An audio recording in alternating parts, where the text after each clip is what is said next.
ناظرین، بعض دفعہ پھیپھڑوں کے زخم، سوجن، ورم کے باعث یا چھاتی کے انفیکشن کی وجہ سے تھوک میں خون آنا شروع ہو جاتا ہے، جسے طبی اصطلاح میں نفس الدم کہا جاتا ہے۔ شروع میں معمولی نزلہ زکام اور کھانسی کی شکایت ہوتی ہے۔ کھانسی اکثر خشک ہوتی ہے، زور سے کھانسنے پر بھی تھوڑی سی جھاگ یا بلغم بمشکل خارج ہوتی ہے۔ اگر اسی طرح کی کھانسی کچھ دن متواتر چلتی رہے تو اس سے پھیپھڑوں کے ایک جانب یا دونوں جانب زخم ہو کر کھانسنے پر تھوڑا خون بھی خارج ہونے لگتا ہے۔ زیادہ تر سرد اور خشک ماحول کے اثرات کے باعث نشہ آور چیزوں یا ادویات کا زیادہ استعمال کرنے سے، گوشت اور کھٹی یا ترش چیزیں زیادہ کھانے سے بدن میں ترشی، تیزابیت اور خشکی بڑھ جاتی ہے۔ چھوٹا پیشاب اکثر سرخی مائل اور مقدار میں کم آتا ہے۔ اکثر قبض کی شکایت بھی رہتی ہے۔ بسا اوقات خون قے کے ذریعے بھی آتا ہے، جو پھیپھڑوں کے زخم کے باعث بھی ہو سکتا ہے، معدہ کے السر کی وجہ سے، یا پھر دماغی چوٹ کے باعث بھی ہو سکتا ہے۔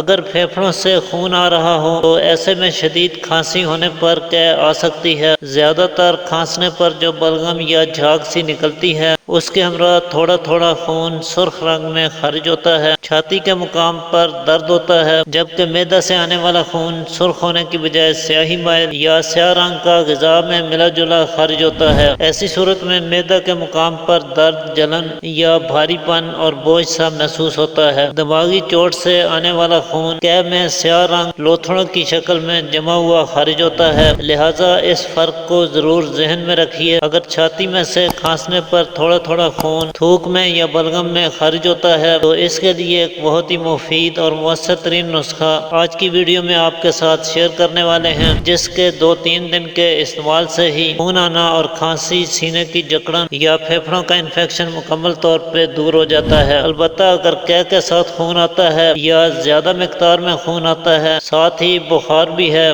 وزن کم ہو رہا ہے، بدن کمزور ہوتا چلا جا رہا ہے، تو ایسی صورت میں آپ کو فی الفور اپنے فیملی معالج سے مشورہ کرنا چاہیے۔ تو نسخے کی طرف چلنے سے پہلے جلدی سے ویڈیو کو لائک کر دیجئے، کیونکہ آپ کے ایک لائک سے، آپ کے پیار سے ہماری حوصلہ افزائی ہوتی ہے۔ ناظرین، اس نسخے کو تیار کرنے کے لیے آپ نے 5 چیزیں لینی ہیں: گوند کیکر، ملٹھی، سونف، ہلدی اور برگ بانسا۔ یہ 5 چیزیں آپ کو کسی بھی پنسار سٹور سے بآسانی مل جائیں گی۔ برابر وزن میں لے کر باریک پیس کر رکھ لیں اور 2 گرام صبح دوپہر شام تازہ پانی کے ہمراہ استعمال کریں۔ 1 چمچ دیسی گھی کو ہلکا سا گرم کر کے اس میں چٹکی بھر کالی مرچ باریک پیسی ہوئی ملا کر دوپہر کے وقت استعمال کریں۔ اسی طرح 1 کپ گاجر کے جوس میں چٹکی بھر کالی مرچ کا پاؤڈر ملا کر دن میں 1 بار اسے بھی ضرور استعمال کریں۔ صبح کے ناشتے میں گاجر کا مربع کھا کر اوپر سے سونف ملا دودھ پی لیا کریں۔ خشک اور کھٹی چیزوں سے مکمل پرہیز رکھیں۔ تمباکو نوشی، شراب نوشی اور نشہ آور چیزوں کا استعمال ترک کر دیں تو 2-4 روز میں ہی